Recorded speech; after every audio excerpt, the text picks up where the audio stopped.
You know, I was talking about how I can move people around. So the name of the station that we're going to move everybody around here is Chardon.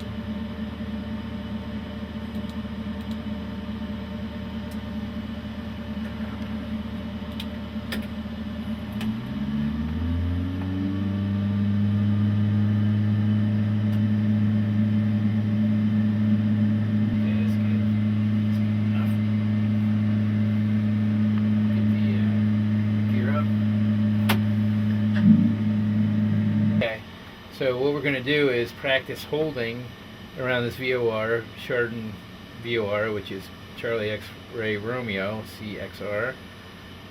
So this is the station that we're going to reposition the airplane around, and I can reposition the airplane north, west, south, or east of the station at so many nautical miles, and have the airplane at different altitudes, headings, and airspeeds. So that's what I'm going to demonstrate right now. And this is great to learn hold entries, to try to get back to the station and hold. And it's also great for situational awareness for somebody to figure out that they are in fact north or west or south of the station, and what heading they're on and what radio they're on from the station.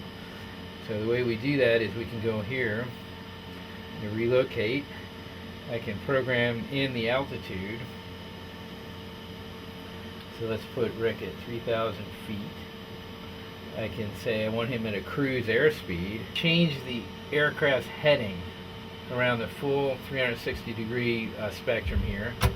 So if I want him heading west, I can put him on 270. So let's put him north of the Chardon VOR on a heading of west. So I can reposition by Navade, and I can say, okay, I want Rick to be, let's say, 7 miles from CXR,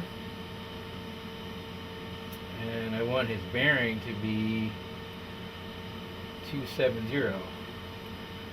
So in this scenario, he's on a heading of west, and he's west of the station, 7 miles. So when I reposition him, you're going to see him appear on the screen, and the whole screen will probably shift, but you'll see him west of the station. And there he is, west of the station, on a heading of west, and he's 7 miles from the station. Alright, so just like I programmed, Rick is now on a heading of west at 3,000 feet when I took him off of pause. And now if Rick was an instrument student, I could say something like, Rick, I want you to figure out which radial you're on. Which radial are you on from the Chardon VOR? And he could spin this and say, well, it looks like I'm west of the VOR. And yes, I am. I am west of the VOR. It confirms that. And then I could say, well, if you want to track directly to the Chardon VOR, what heading would you need to be on? And he could say, well, pretty much east to get back to the station. And then I could give him holding instructions like, hold east of the Chardon VOR at 3,000 feet with 4-mile legs. And then he would have to fly back to the station, figure out what type of entry, what type of hold entry to make to get back into the Chardon VOR. Okay, so there's an example. Okay, I'm going to give you a couple more examples, and you'll see in real life you would actually have to physically fly the plane to all these different locations. But now I can say, all right, I'm going to put you on pause. He has no idea where I'm going to put him, but I can relocate him, and he doesn't even have to close his eyes because he's going to reappear somewhere around this station, and he's going to have to use his instruments to figure it out. So I can do this time after time after time, and it just reinforces how to use these instruments, how to figure out where you are, and how to do different hold entries.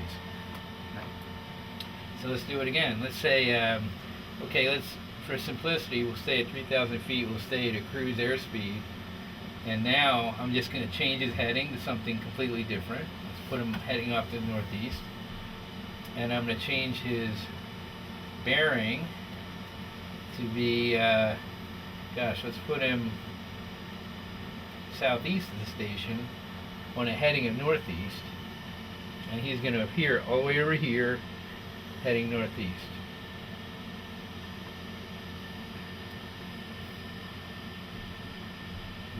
Just like that. There he is. Okay, Rick, you're flying again. Figure out what radio you're on, figure out how to get to the station, and this time I want you to hold west of the station using 1 minute legs. And I want you to do a left hand hold instead of a right hand hold. Anything like that. We can just redo scenarios time and time again. And now he knows he has to basically fly heading at 300 to get to the station.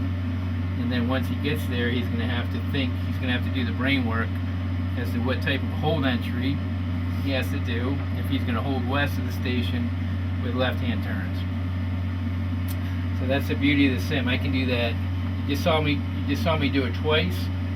I could do it 3 or 4 times in a row.